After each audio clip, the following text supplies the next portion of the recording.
আমি আশা করি 5 তারিখের পরে রাজশাহীতে কোনো চাঁদাবাজি হয় না। রাজশাহীতে কোনো চাঁদাবাজি হয় না। এখানকার মানুষ ভদ্র, এখানকার মানুষ বিনয়ী, এখানকার মানুষ সৎ। কেউ চাঁদাবাজি এখানে করে না, ঠিক না? এখানেও চাঁদাবাজি হয়, এখানেও ফুটপাত দখল হয়, হাট বাজার, বালুমহাল, জলমহাল, বিভিন্ন যানবাহনের স্ট্যান্ড সবগুলাতে দখলদারি হয়। তাহলে আমাদের এই শহীদদের রক্তের প্রতি এইটাকে ভালোবাসা, এটাকে সম্মান। এই কাজ যারা করেন বিনয়ের সাথে তাদেরকে অনুরোধ করে এই কাজটা ছেড়ে দেন। আমি হাসপাতালে 8 তারিখে আগস্ট মাসের ঢাকার বিভিন্ন হাসপাতালে আহত বন্ধুদেরকে দেখতে গিয়েছিলাম। তাদের বেডের পাশে বসে জিজ্ঞেস করেছি, কেমন আছো তুমি?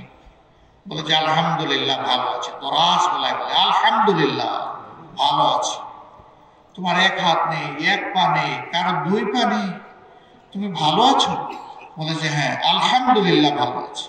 সকল ধর্মের, সকল দলের, সকল বর্ণের মানুষের জন্য একমাত্র ইজ্জতের গ্যারান্টি এই কোরআনের শাসন কায়েমের মধ্য দিয়ে একটা মানবিক বাংলাদেশ আমরা করতে চাই। দুর্নীতি এবং দুঃশাসন মুক্ত বাংলাদেশ করতে চাই। আমরা এক মুহূর্তের জন্য বিশ্রাম নেব না। বিশ্রাম নেওয়ার কোনো সময় আমাদের নাই।